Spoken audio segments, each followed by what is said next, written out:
And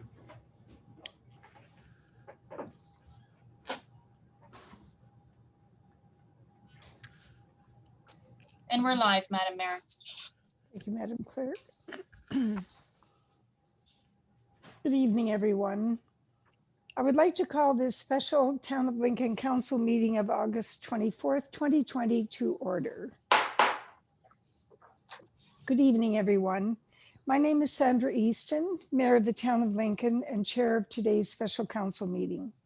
We are meeting electronically through Zoom, and this is our 8th meeting during this declared emergency period. Members of the public may observe the proceedings by accessing the live webcast at our YouTube channel. The Shononton people have called these lands home for thousands of years, and more recently, the Anishinaabe and the Haudenosaunee have been sharing the land as one dish, one spoon treaty territory. We would like to acknowledge the enduring resilience of the First Nations, Métis, and Inuit people who call this territory home. Madam Clerk, would you please complete the roll call? Mayor Easton, Here. Councillor Rajima, Here. Councillor Russell, Here. Councillor Brunet, Here. Councillor Pachariva, Present. Councillor McPherson, Here. Councillor Miklick, Here. Councillor Timmers, Here. Councillor Reimer. Here. Thank you, Madam Clerk. Thank you. We have quorum. Thank you. I want to take a moment now to welcome the staff that we have joining us electronically. Chief Administrative Officer Mike Kirkopoulos, Finance Director Terry Trewella, Director of Planning and Development Kathleen Dale, Associate Director of Planning and Development Matt Bruder, Director of Community Services Shannon Mackay, Fire Chief Greg Hudson, Economic Development Officer Paul Deaney, Director of Public Works, Dave Graham. Moderating and clerking the meeting tonight is Julie Kirkelos, our town clerk. We also have in attendance Regional Councillor Rob Foster. From Corporate Customer Service Administrator, Deanna Phillips, and IT staff in attendance is Matt Guadalono. As this is a virtual meeting, I will ask that we follow some procedures during the electronic meeting. Should there be a connection or service disruption for the chair, or if quorum is lost, the chair and or clerk will call a 10-minute recess to reconnect and to regain quorum. If quorum is lost, the meeting will be adjourned.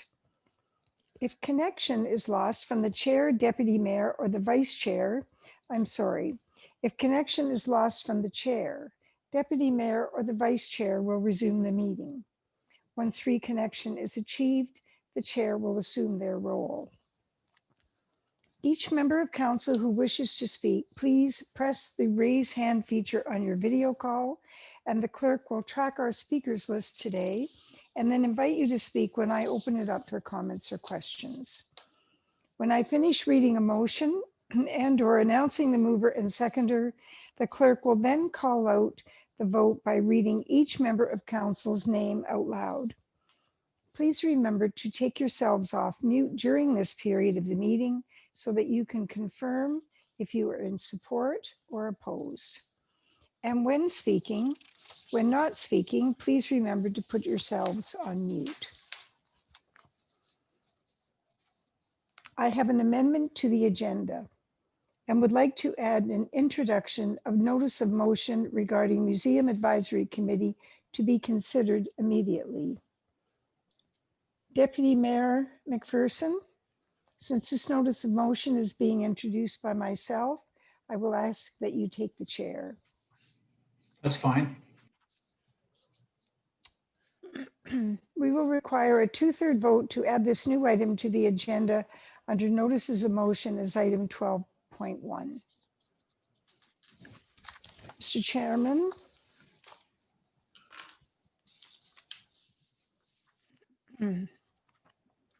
Members of council, you will recall that I brought the notice of motion verbally.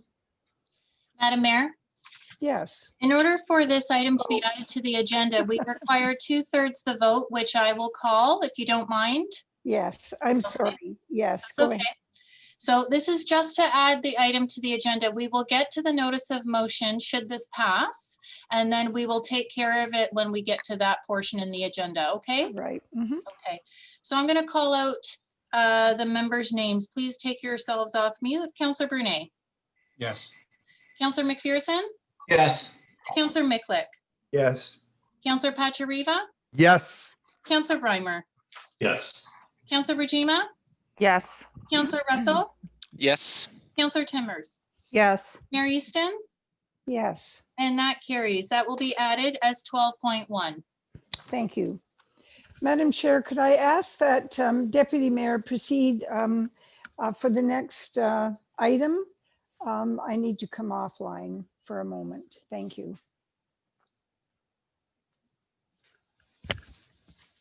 Deputy Mayor, we're on Okay. declarations of interest. I am just scrolling to it.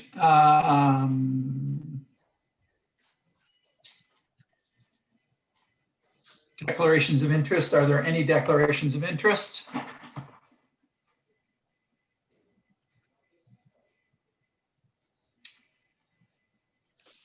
None.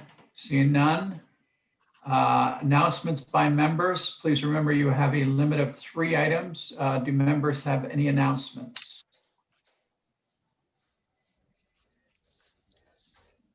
Deputy Mayor, we have Counselor Rajima to speak first. Go ahead, Counselor. Thank you, Chair. As an update from the Lincoln Chamber of Commerce, we're in the process of reaching out for new board members. Nominations closed on August 16th. And this year, I think we have a record number of people that are interested in being on the Chamber Board, which is, I believe, a testament to the work that's done at the Chamber. And of course, recognition of all the good work that has come from the ongoing strong collaborative relationship between the town of Lincoln and the Lincoln Chamber of Commerce. And an update from myself as Chair of Community Services and Infrastructure Committee. I wanted to provide an update on a subject that we've all heard a fair amount about lately. Before everything changed because of COVID, committee had established a standing agenda item whereby we discussed on a regular basis measures that council will be taking to deal with inappropriate truck traffic in Lincoln. And those measures were stemming from a motion that was approved last spring that contains some pretty detailed initiatives. Director Graham and I spoke in this regard last week, and council can expect to receive an update regarding steps taken to implement a plan to reroute truck traffic. And you can expect this at September 8th Committee of the Whole meeting. And I wanted to let everyone know that I did attend with the mayor the TAPMO board AGM. Madam Mayor is a voting member of the TAPMO board. There was a fascinating discussion on aggregate operations in various municipalities in Ontario and the concerns about tax rate caps that were apparently negotiated between the gravel industry and MPAC without input from the affected municipalities. Something we've heard about before here at council, but having sat and heard the different guests that were speaking as part of the AGM, I learned quite a bit more. And thank you to Madam Mayor for sending out the invitation. And finally, I would like to remind council that there's a public information session for the Bridge Street Pumping Station environmental assessment on September 15th from 6 to 7 p.m. And this is a virtual meeting, and the login information is on the region's website at niagararegion.ca/projects. Thank you, Mr. Chair. Madam Mayor, would you like to retake the chair? We are at announcements by members. Why don't you finish this item? Carry on? Yes, Okay. just finish Do we this have any- item. Do we have any other announcements? We do, Deputy Mayor. It's Counselor Miklick up next. Go ahead, Counselor. Thank you, Chair McPherson. As many of you know, we've incurred quite a substantial expense with the COVID-19 pandemic, and the financial costs that were associated with. I just wanted to, as Chair of General Business and Finance, extend a thank you to Premier Doug Ford and our MPP Sam Oosterhoff for the funding of $580,500, including $15,200 towards transit. I think it's important to say thank you, especially during these times, especially when it's an amount this much, which I'm sure that we as a town appreciate. So I don't know if Mr. Kirkopoulos would care to comment further on that, but that's, I think that's a lot of money. I'm not sure how much we were asking for, if it was, but I think that's going to go a long way. So that's my announcement. Thank you. Thank you, Councillor. Any other announcements?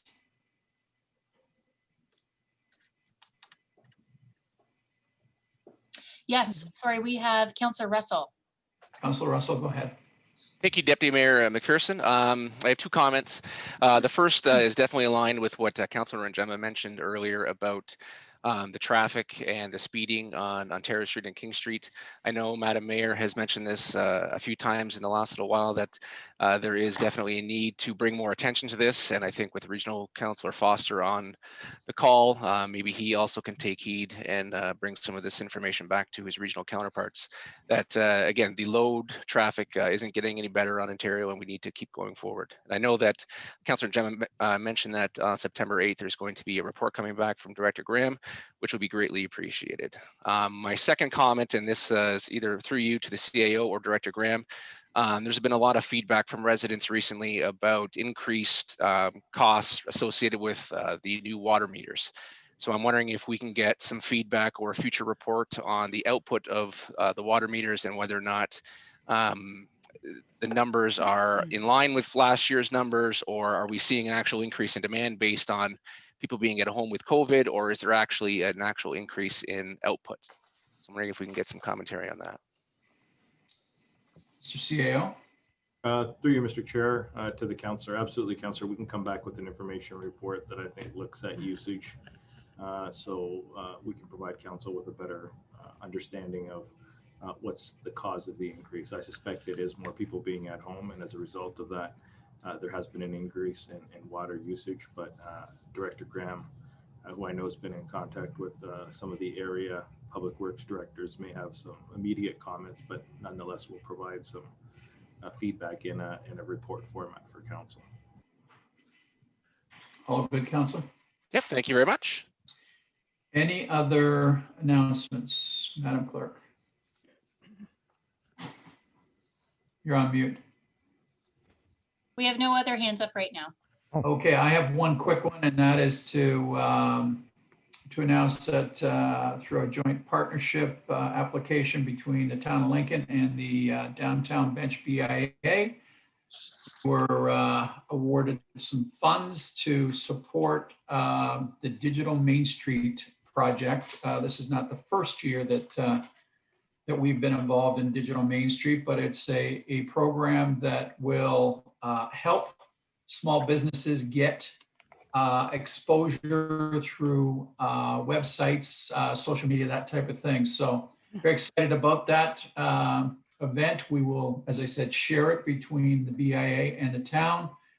BIA, of course, will cover their BIA catchment area, and then the town of Lincoln will cover basically the rest of the town of Lincoln. And I believe it was split kind of 2/3 for the town of Lincoln, 1/3 for the BIA. So a nice win again. As I say, it's not the first time we've done this, and we did get some nice take up on the program in previous years, but we're looking forward to this fall, getting back out there and making sure that our small businesses are equipped to go online. So that is it for announcements. So We have one more, we have one more. Deputy Mayor. Councillor Pachariva has raised his hand. Councillor, go ahead. Thanks, DM McPherson. I thought my hand was up, so I apologize. I just, on behalf of Councillor Bernay and myself, I want to thank staff, our bylaw department, and the residents of Cherrywood and Ashby Drive for their advocacy to have a two-way stop installed last week, north and southbound on Ashby Drive. So this now creates a three-way stop at that intersection. There was a lot of safety concerns that they raised, and this is just an example. Don't be afraid to come to your counselors and advocate for change, because the residents know their neighborhoods the best, and then it's up to us to help move it along. So you can change City Hall. So thank you.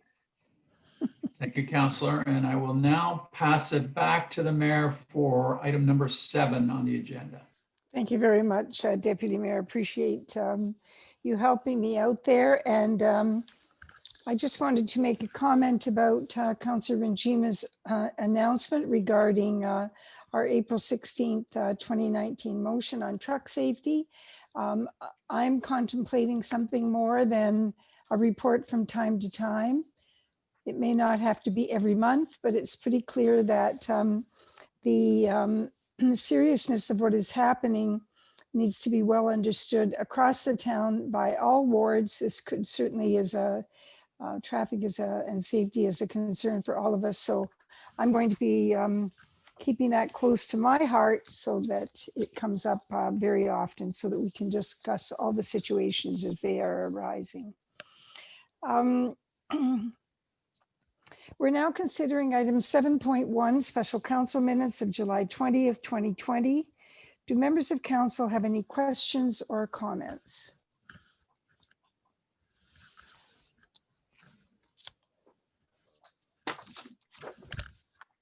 I see none, Madam Clerk. There is none. I have a motion moved by Councillor Reimer and seconded by Councillor Brunet.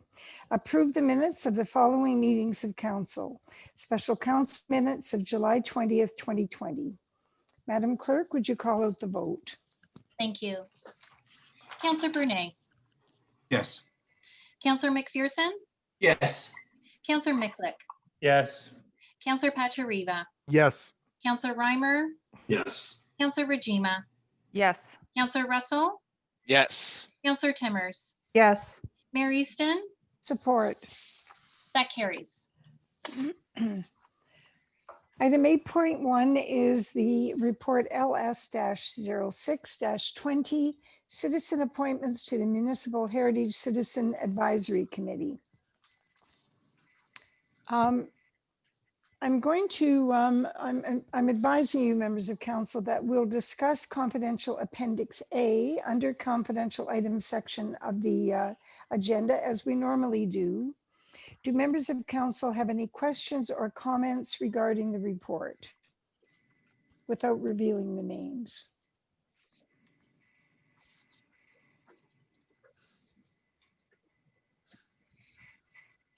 I don't see any. The motion for this report will be read after we come out of closed session. So we'll move on now to item 9. And in item 9, we are considering the following items. The council information package of July 24th, 2020, of July 31st, of August 7th, of August 14th. They're all online for anyone's review on our website. However, there usually are a few questions and comments. Councillors, I'll call for those now.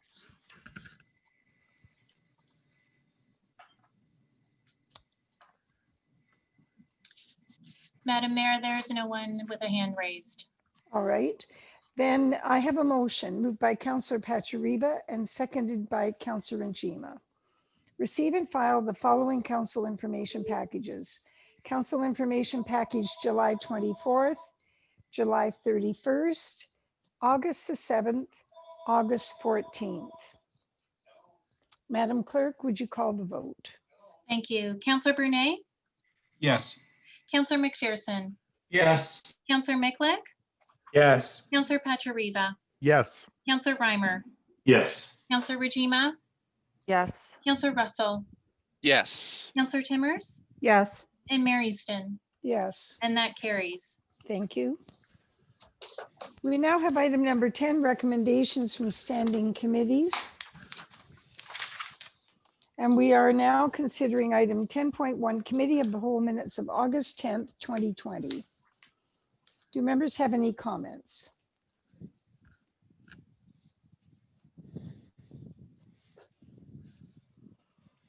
There being none, I have a motion moved by Councillor Timmers and seconded by Councillor Russell. Approve the following recommendations from Standing Committee of the Whole Minutes of August the 10th, 2020. Madam Clerk, would you call the vote? Thank you. Councillor Brunei, Yes. Councillor McPherson, Yes. Councillor Miklick, Yes. Councillor Pachariva, Yes. Councillor Reimer, Yes. Councillor Rajima, Yes. Councillor Russell, Yes. Councillor Timmers, Yes. Mayor Easton, Yes, and that carries. thank you. Item 11 is reports of municipal officers. 11.1 is the mayor's message, the mayor's report. Good evening, citizens of the town of Lincoln, and thank you for joining council in our special meeting tonight. We continue to meet electronically, and a number of you have also joined us as delegations using this platform. Phase 3 of the provincial guidelines to open business and encourage social distancing and hand washing, as well as the region of Niagara mask wearing bylaw, are guiding our practice to protect ourselves and to respect those around us. This has become a bit of a new normal for the time being, and diligence in following public health guidelines remains very important. It is very challenging to live within the bubble that these rules impose, but in Niagara, unless there's an outbreak in a large family or a group of workers, the outbreaks of COVID are very small and not growing, and they are being well contained. Learning how to live within limitations in a world where we have only known freedoms is necessary to protect those whose health is compromised already. The goal of council and town staff is to support everyone to the greatest extent, to allow you safe access to local business, to maintain programming so that children can continue to live normally within the limitations, to keep all services functioning at peak standard so that water is in the taps, wastewater is carried away to the water treatment plant. The normal road rehabilitation programs and culvert repairs and such are in full swing. We are delivering at a high level and as close to 100% where possible. There have been essential regional reconstructions of stormwater management systems and culvert replacement. They have also begun. One is almost complete, another well on its way. Summer construction is always inconvenient, and we do all that we can to mitigate the situation, to help with signs that help your customers find their way in those detours. Some days it seems like there is no shortage of platforms for grievances related to the inconvenience of how we are expected to live. Even the smallest inconvenience can become a major complaint. Having so many people still at home raises the incidence of vehicle noise and traffic safety issues of speed and stoplight avoidance and rolling stop signs, all adding to greater risk in neighborhoods. And I think I've repeated this now for the last 3 reports, and I will continue to repeat it because we are seeing very little improvement. We all play a part in improving these situations. We do begin to ask ourselves, will this ever stop? What does it all mean for work, for education, and our ability to live comfortably and in peace in the future? I have spoken often of the change that is and has come to Lincoln that we have had to adopt to. There have been and still are policies that the province issues and expects council to adopt. Council then applies those policies to the circumstances, such as new housing growth. There is greater provincial lenience for developers more than ever before in the area of planning matters, and public access for input has been limited, particularly within the past year, even without COVID. And I tell you this now, ladies and gentlemen, because local councils are very limited in our power to limit development. In Lincoln, however, 69% of our landmass is controlled by the Greenbelt. And of the remaining 31%, at least 1/3 is controlled by the Niagara Escarpment Commission and the Conservation Authority. In fact, only about 7% of Lincoln's landmass is eligible for development, and we are nearing the end of growth. And I tell you this now because in any other venue, in any other situation, the Greenbelt and protected land would not be welcome. However, it may be in our best interest that we have received this gift. Beyond our neighborhoods, we have some of the most lush natural spaces, farmland, and conservation areas in the world. And we are so very fortunate to live in this part of Niagara and Ontario. More than ever, things are changing. Youth are graduating and looking for work. The employment ecosystem is fragile, but remains strong here in Niagara. However, what it means is that things will be different. Living in smaller spaces is more affordable. And so varied housing stock for young families becomes more attractive. This sort of stock in terms of housing and not having sprawl also maintains affordability in service delivery, which in and of itself allows us to maintain water, wastewater, roads, bridges, and culverts. There is cost reasonableness that a more compact community brings to our long-term sustainability as a community. These must be considered as we look forward to create a quality of life and a quality of community for Lincoln. And it goes well beyond our grievances about COVID, and it begins to draw on who we are as a community, who created and who is maintaining our community as a livable place now and in the future. Several years ago, the area in Beamsville known as the Fairgrounds was sold by the Fair Board for development. The community response, as Councillor Foster will tell you, was violent. And months and years were taken up in grieving for the Lincoln County Fair and how we were going to go on without it. I know about this because I was there. It was unreasonable, it was unconscionable, and more than we thought that we could stand, losing that land. Over time, it was built with a more complete plan in mind, where the councils of those years planned for the Fleming Center and included a library and community meeting rooms, the arena, a cafe, and the space became a great gathering place for the New Year's levee, where whole families could join together for sport and culture and just to cool and relax. And it became an everyday space, not just a once a week or once a year space. Very soon, Rotary Park will be dedicated, and the skate park that has been the dream of Lincoln children for 1.5 to 2 generations will be opened.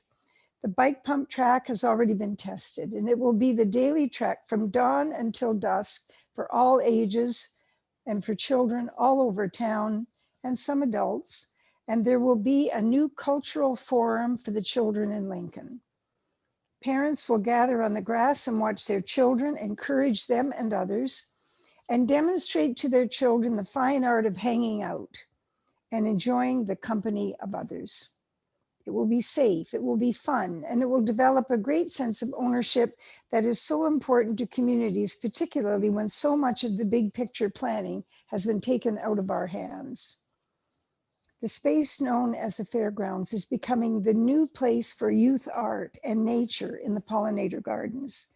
And as people stay closer to home, as they shop local for most of their goods, and we're learning how to have local fun will improve everyone's view of their space and how they can become part of local decisions. Not through grievances, but by shaping the way that spaces will be used. The park is close to a senior's residence, and the park spaces will eventually be comfortable for them to sit and live a more fulsome life, observing the interaction and the sounds of children playing. Giving them pause for the way things were in that space, and hopefully a belief that life can be worth something important to gain. This is an example of how working together and thinking about the long game and being deliberate about creating spaces is what matters. I remind you that you live in Lincoln, where everyone strives to be a good neighbor and where children are encouraged to succeed. I usually say this at the end, but felt the middle of my comments was a better place.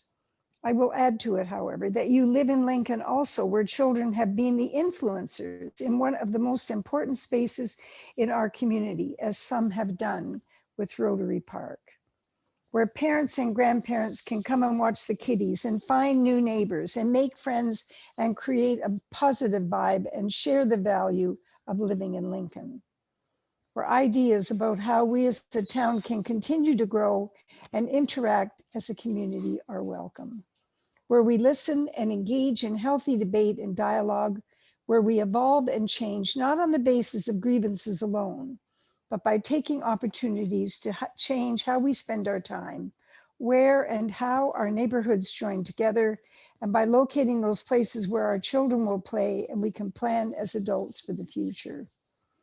It is clear that the platform for how communities are growing is not what everyone has in mind. Those that have been here a long time have expressed concern. But as I said in my inaugural speech almost 2 years ago now, we at some point have all been new settlers and new visitors and residents to this area. The fabric of all those that have arrived has made our community what it is today and has made it a better place to live, to grow, and prosper. We are a true mosaic of cultures and perspectives, and we should all be proud of that. Now, on the matter of development, we have some levers, not all the ones we wish we had, as many of the guidelines are provincial and regional in nature. And I'm reminded coming off our latest and very successful AMO delegation that infrastructure and community needs and community development are critical issues for all. Development in many ways does address the long-term costs of infrastructure, but it is not the only answer. What can we do is to be focused.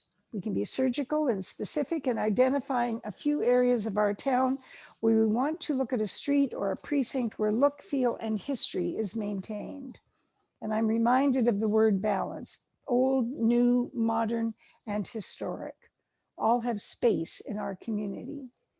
There are at times negative feelings about changes which have been evolving for over the last decade, even more, probably closer to 2 decades.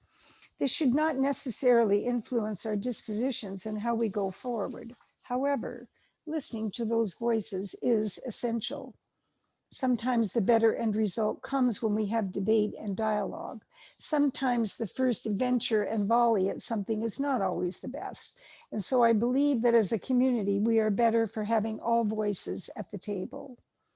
And I will end my comments by saying that we alone, as the adults and our growing and maturing children, can change the tone and influence to a greater extent than we can when the villages and hamlets and townships and counties that make up our greater town of Lincoln come together.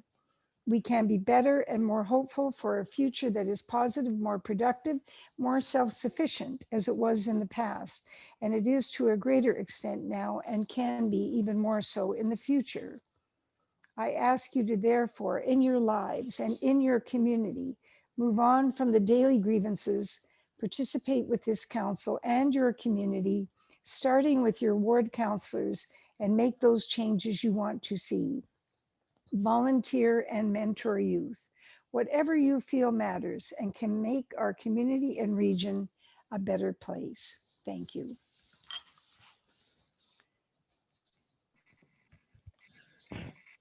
I have a motion now moved by Councillor Mikulik and seconded by Councillor McPherson to receive and file as information the mayor's report on August 24th, 2020.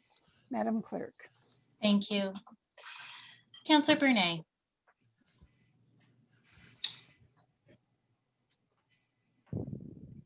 Yes.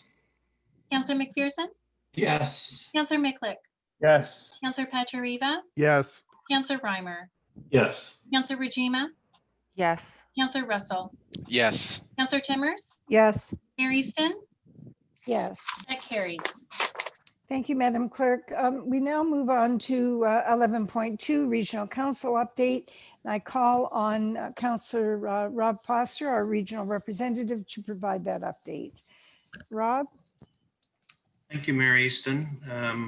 My report isn't going to be quite as long as yours. Just a couple of things on your comments that you were dealing with.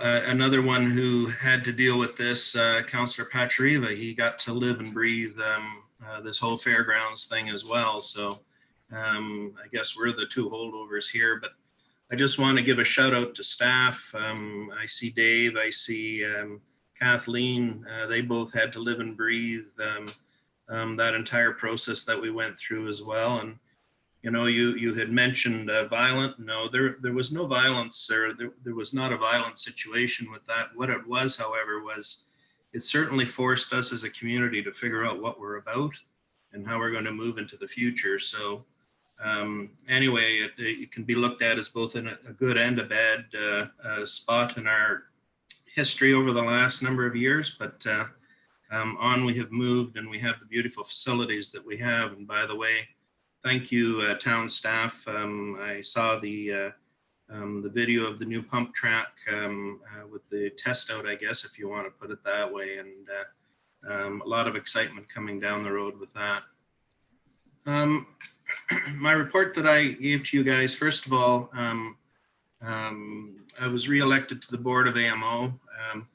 Gotta admit, it wasn't near as much fun as Councillor Pachariva and Councillor McPherson and everybody when we were when I was running back 4 years ago. That was a whole lot more fun going out and dealing with everybody and you know, basically you know, doing that face-to-face work. This whole AMO convention this time around was significantly different.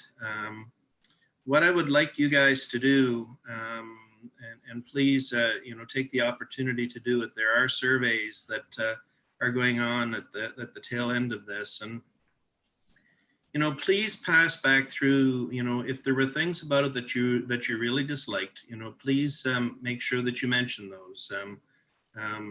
I thought the conference itself was pretty good, considering you know, the difference in what it was, but certainly there were you know, some of the differences did create some sort of odd situations for all of us. So again, just please make sure you do your surveys back in and through at the tail end of this.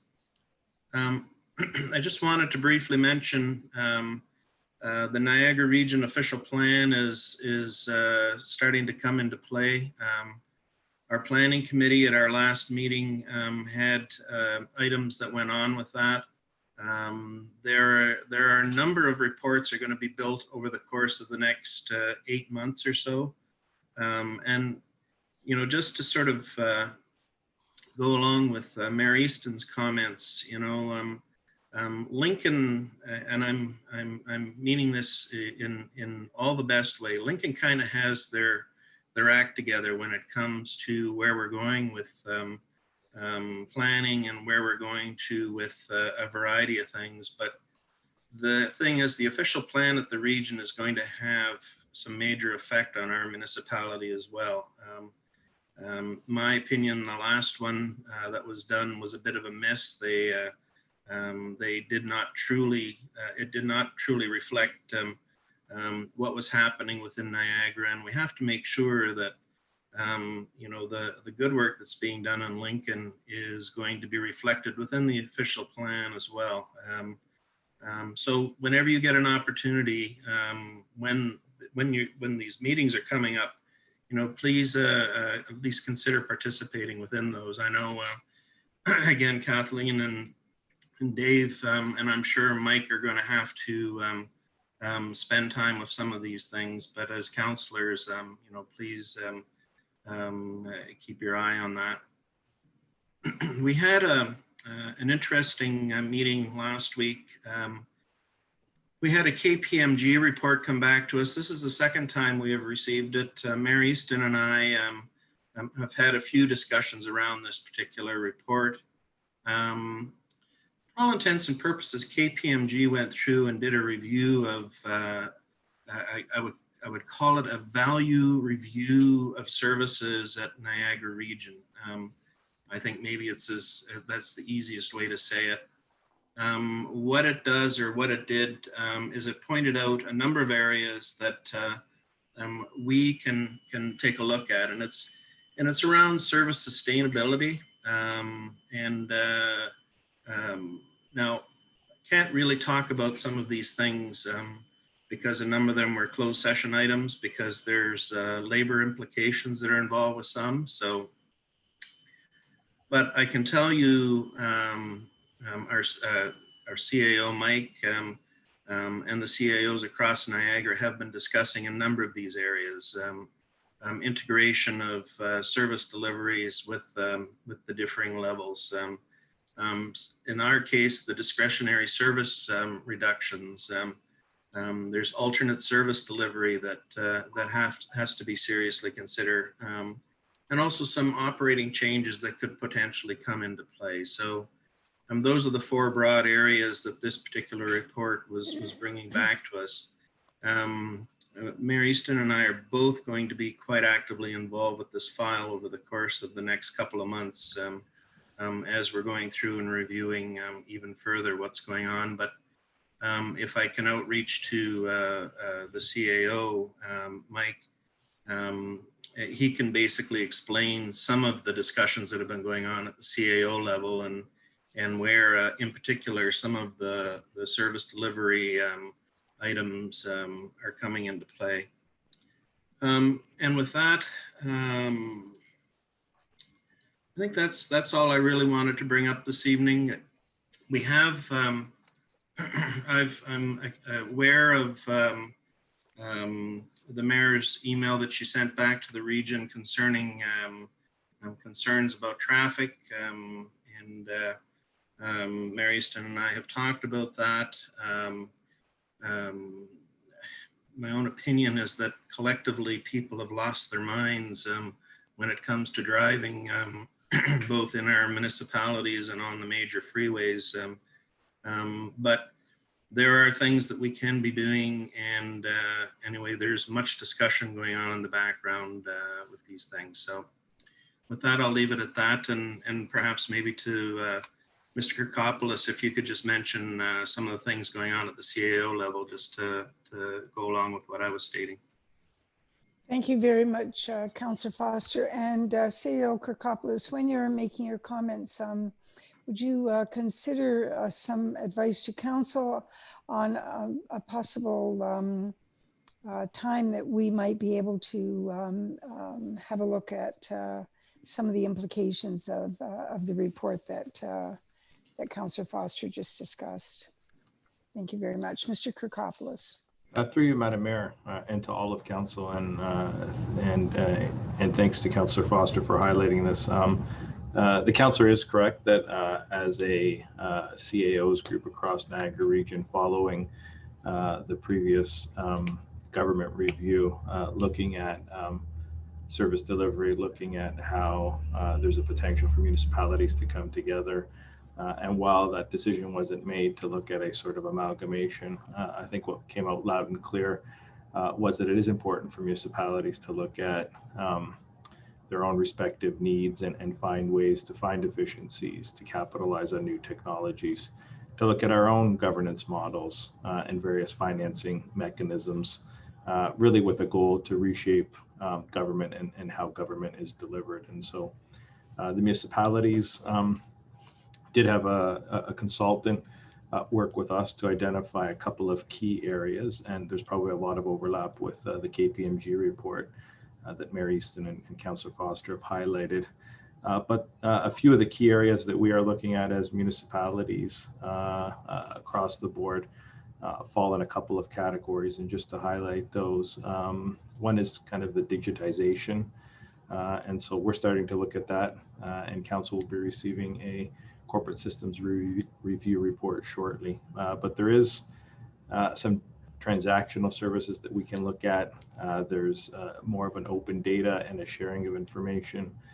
One specific area we're looking at is cybersecurity. and the importance of looking at cybersecurity, but not necessarily doing it amongst one municipality, but really doing it as a broader region. And the best practices in that area really are not to look at these things internally and amongst your own organization, but to look at them more holistically and to outsource them to really keep up with the pace of change. Another area we're looking at really is around the reassignment of roles and responsibilities. So streamlining who does what, streamlining and hoping to eliminate duplication, and just looking at our programs in terms of whether it be public works, whether it be some of the planning items. Modernization is a word that often comes up a lot. And so part of that is looking at various pilot projects, some policy consolidation, maybe some back office consolidation of how services are provided. And of course, one that I think has generated a lot of conversation that's really top of mind for the CAOs. And I think the region is around our various incentive programs. Lastly, there's an area that we're looking at around just finance, and that includes, both public-private partnerships, but also our own assets internally, and what that looks like, and asset management planning. And so as a municipality, I think we're well positioned to capitalize on some of these. Of course, consultants will always come in and I think share with staff that there's opportunities in these areas. Sometimes the opportunities are future costs or the cost avoidance more than their actual realized costs in the here and now, but there is some efficiency to be gained by these. And so there is some hope that a coordinated report back to our respective councils happens from the CAOs that I think highlight a lot of these. So likely sometime in the fall, I think as we all head into our budgets towards the end of the year, there's some things here. I'd be remiss if I didn't highlight, we are doing some stuff already on the partnership side, on the service delivery side. I think about emergency preparedness. I think about a couple of the other things that we're doing, and COVID is a great example of where having that shared service in place, I think, has been beneficial. So thank you, Mayor Easton and Councillor Foster, for the opportunity to speak to those. Thank you very much. Councillor Foster, do you have any further comments that you would like to make? Yeah, just to add to the CAO's comments, the big thing that I found most interesting out of this particular report is the fact that there is so much, and it's the same thing with the town of Lincoln. There's so much that we do that's by prescription. There's so much that is mandatory that we have to do. And the problem is that those areas where there's some flexibility, if you want to put it that way, I always refer to them as the fun areas. So in other words, some of these economic development monies that are available, where we're going and doing subsidies from the region into the municipalities, etc. SIP programs and stuff like that are a perfectly good example of that. The problem is that that's one of the very few areas that there is for flexibility within Niagara region. And so when it's all said and done, but those are the things that we also, collectively also know and understand help. They are things that are going and helping generate some of the economic development that it is that we need within our communities, etc. So just as I said earlier, just when you guys are taking a look at things these days, and when you're seeing these particular discussions that are going on, just keep in mind there could be effect on some of the programs that are going on within the town, depending on what decisions are made at the regional level.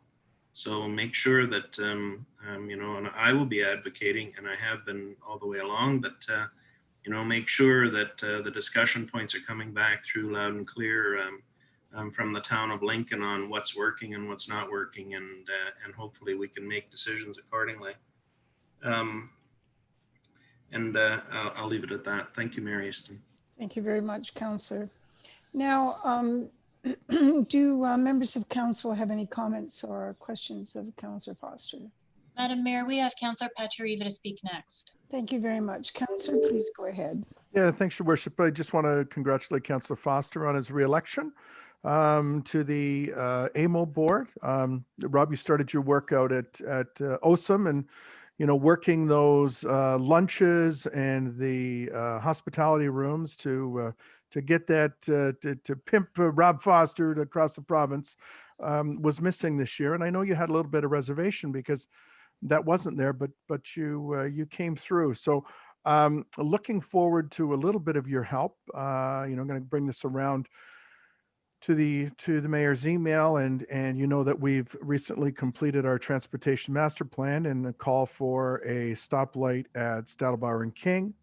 Overhead crosswalk that can be used 24 hours a day at King and William and Mountain and Douglas would go a long way in helping to maybe adjust some of these traffic patterns. So looking forward to your support on that at budget time and helping us push those forward and make it become a reality and take some of the uncertainness away.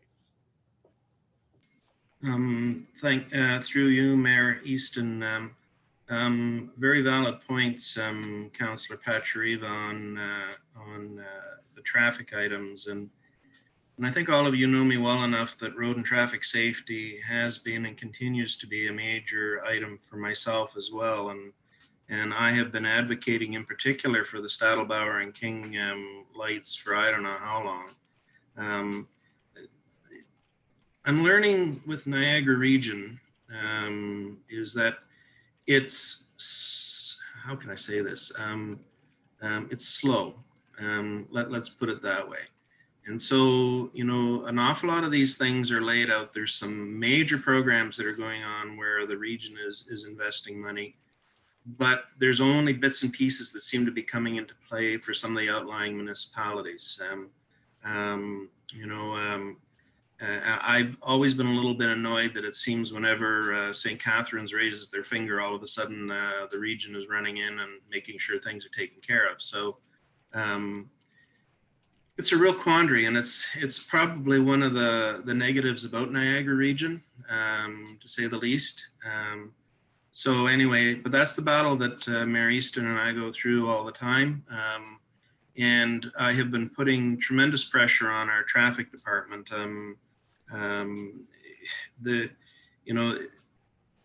Both Mayor Easton and I got caught off guard with the construction that went on down in the Jordan area when it went into play.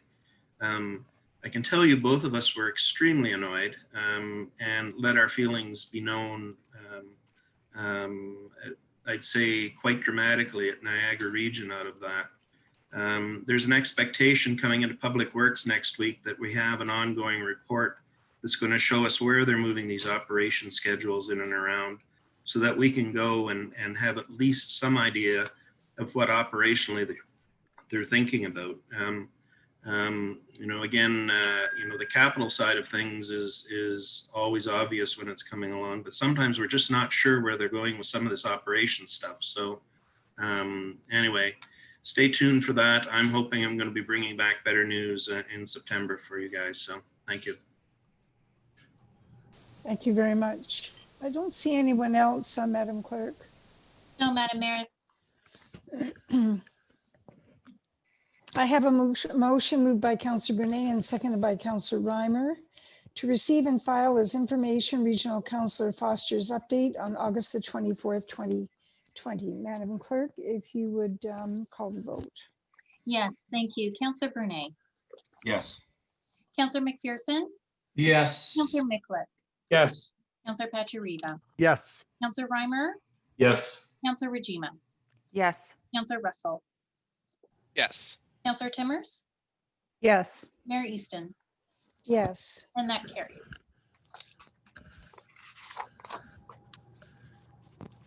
All right, item number 12 is the notice of motion that received 2/3 support to be tabled at this time. Madam Clerk, and then I'm going to step away and Deputy Mayor McPherson will proceed. Thank you. Thanks, Mayor Easton. So we have a notice of motion brought forward by Mayor Easton, and we require a seconder. Madam Clerk, Councillor Nchima is the seconder.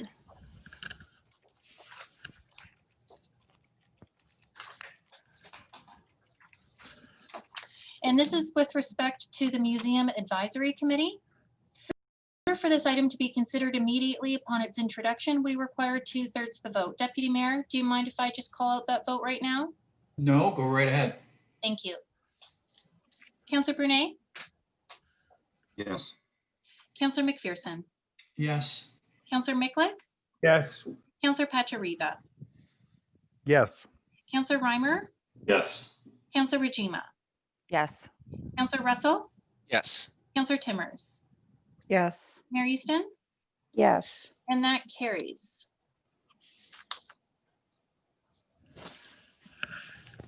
Deputy Mayor, at this point, because it has carried, Mayor Easton can speak to the motion. Go ahead, Mary Easton. Thank you very much, Mr. Chair. Members of council, you will recall that at the last meeting that I introduced the notice of motion, and I introduced an amendment to the minutes of the infrastructure committee meeting that dealt with museum matters. And so because of the direction that was given that evening, I'm bringing forward the notice of motion so that we can have a more fulsome discussion on the 4 items that I'm bringing before you. Madam Clerk, can you share your screen with the motion? Yes, give me one moment. Okay.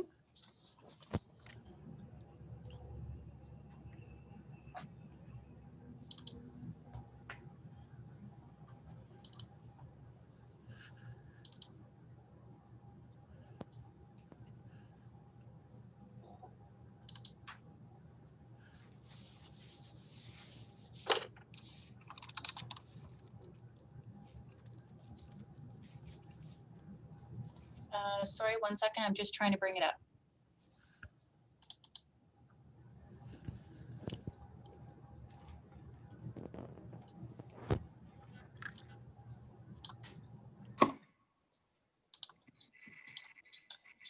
If you can just let me know when you can see my screen.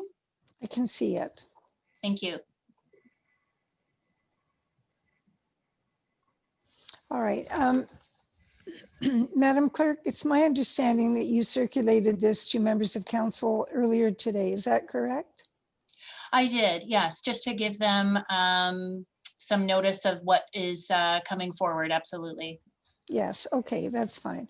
All right, members of council, there are 4 items here. I'll go through them, I'll read through them, and then Mr. Chair will take over.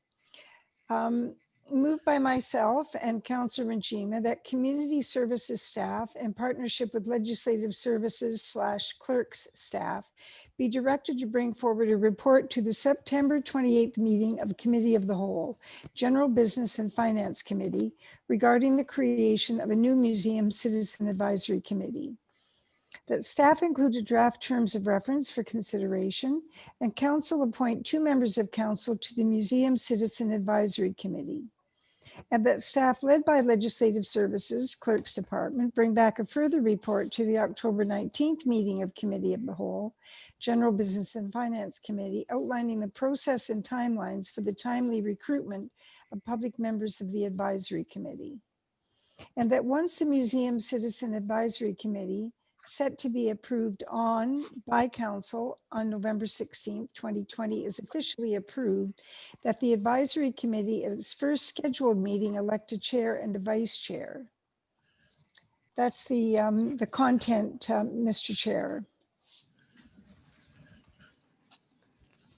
Thank you, Madam Mayor. Is there any comments or questions from council?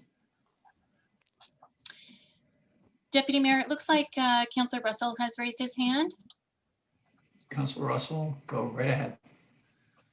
Thank you, Deputy Mayor McPherson. Through you to Madam Mayor, I'm just wondering if you can give just a little bit more insight into the reasoning why or I know it'll be exercised in the term of reference, but I want to see if I can get some more insight into why this committee is required, or what you think the overall governance of the committee is going to be. I can't tell you specifically, Councillor, what the overall governance will be, except in very, very general terms. In the, as it stands right now, the committee that governs the museum is council. And we were going through a period of, I would say for the last 4 years intensely, looking at all of the policies that were required in order that future governance would be carried out in the most up-to-date manner. And I feel we've really achieved that. However, the programming that's being suggested and the pulling together of the history of the museum, as well as the programming that needs to go on, the care of the collection, etc., is an area that more people in the community want to be part of. Not just in terms of the old mandate, which only went up to about 1953, but to ensure that the future generations, that people that are new to the community and their heritage will also be included in the programming of the future. There has been quite a history in terms of the development of the museum. I believe it was the mid-1980s when we started looking at a new building. So there is a strong, strong vested interest across the whole town, not just in the area of the history of the Pennsylvania Germans and the Loyalists, but as I said, all races, all cultures that come into this community. Furthermore, we also have an archives.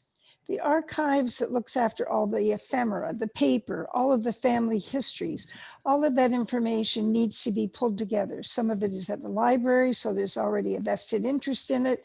Some of it is in the archives, which is housed down at Vineland Research and Innovation Center. But there is not a definitive program within the town for the protection of that. And it also includes the archives that exist within the town in terms of the Old Clinton Township minutes and other history that relates to the, the government of our area. And so we also have the Friends of Lincoln's History, and they collect information on histories and tell stories and collect individual histories as well. All of these need to come together, and all of those groups need to be representative for the investment that the town is making to ensure that everything moves along as smoothly as it can. We definitely need to be involved. Do we need to be involved in the day-to-day, the operations? No, we don't. But we need more involvement than just to have the staff managing this. So those are the justifications for my request. Okay, follow up through you, Deputy Mayor McPherson.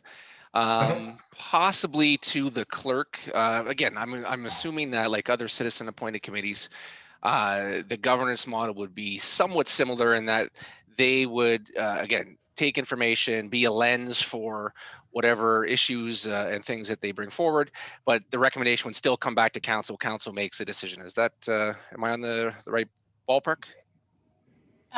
Through the deputy mayor to the councillor, absolutely. Council is the authorizing decision factor here.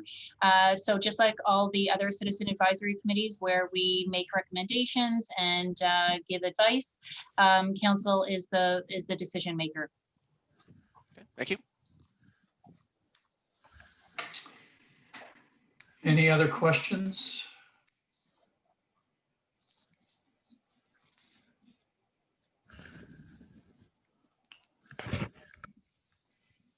Deputy Mayor, I don't see any other hands raised.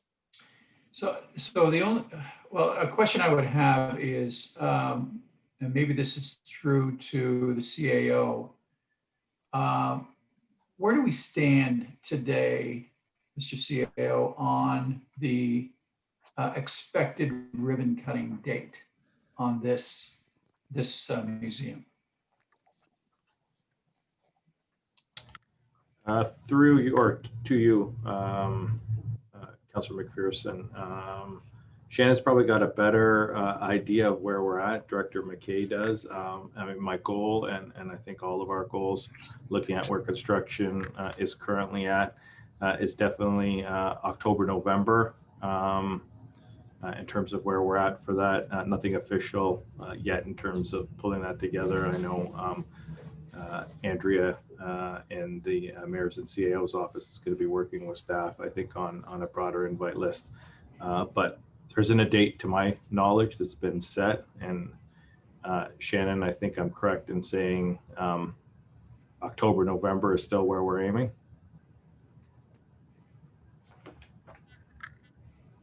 You're on mute, Shannon. Am I on mute? I'm off No. mute. There Can we you hear go. me? Yep. Sorry. Yes, we're still aiming. We're still waiting for an updated schedule from our contractor as we get to the, finishing the facade and the outside and start working on inside.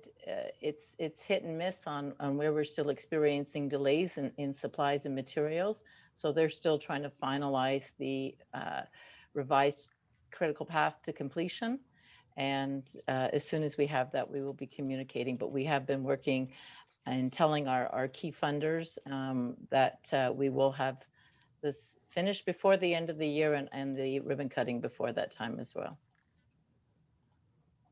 Okay, so that being the case, from a timeline standpoint, this all makes sense that if we're going to be cutting ribbons in November, that it makes sense to have our advisory committee in place and up and ready to meet or has met prior to that ribbon cutting, and we could have the chair and the vice chair at the actual ribbon cutting for that date. I guess the only other question I would have is through to the mayor, and there was an item on the amendment that I do not see here now with regards to the building and funding. So can I assume that has not made it to this motion, and that we will see that coming forward? Just a moment, Counselor. I have both versions. Yes, that was in the first part, and it read like this, and I would defer to Mr. Kokopoulos, but it referred to a discussion at the September-October meeting of Community Services to outline the general fundraising plans and framework to support the completion of any portions of the project not covered by the capital dollars already identified and assigned. It was my thinking, Councillor, that since Mr. Sapunzi, the architect, is going to come and speak to us in September, that we would have a better idea of what that looked like. And if we wanted to go forward with the singular motion, we could do it at that time.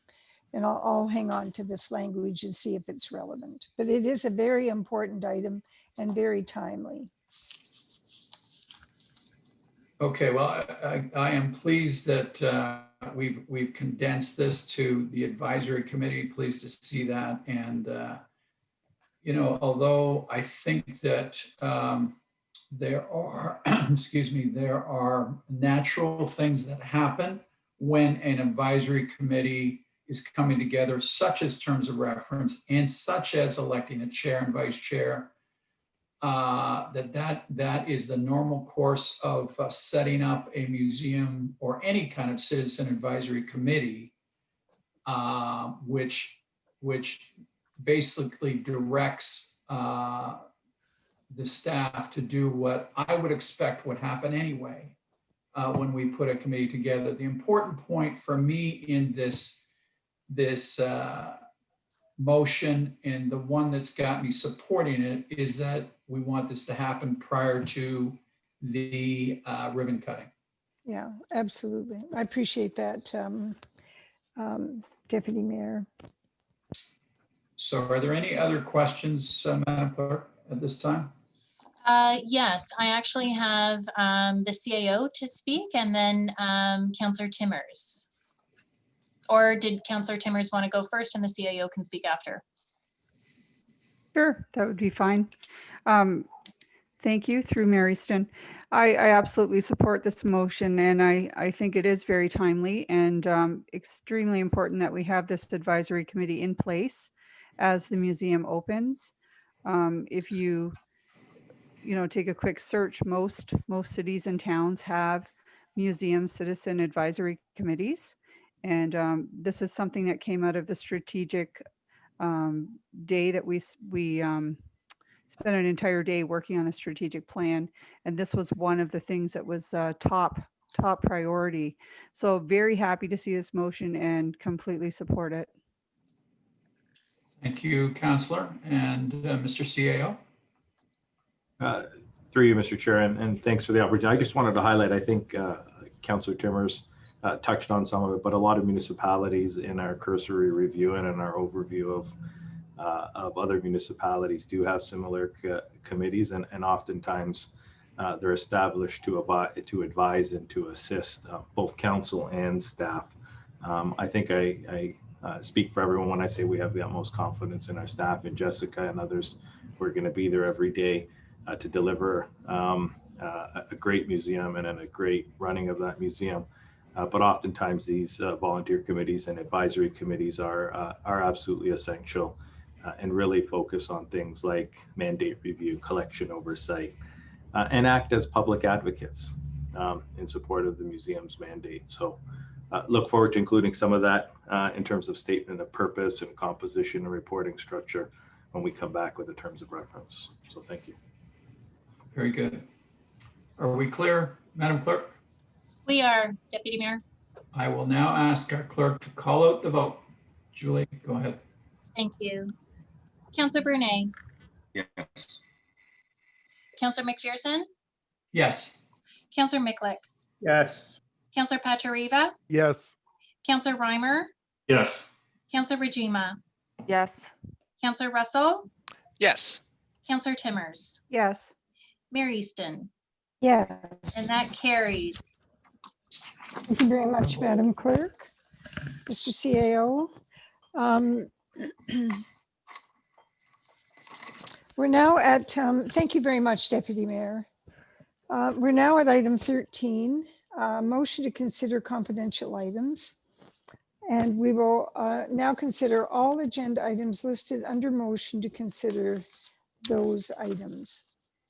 Before I read the motion, and we move into closed session, I would like to explain what will happen to those watching this electronic meeting. The clerk will read a closed session statement, and she will go through for all of council and staff that will be attending the closed session. Once that is completed, we will move on with the motion to move into closed, and the clerk will then turn off the live webcast during the closed portion of the meeting. Once we have completed the closed portion of the meeting, we will resume with the live webcast, and we'll carry on with the public portion of the meeting, and we'll read the motions in public session.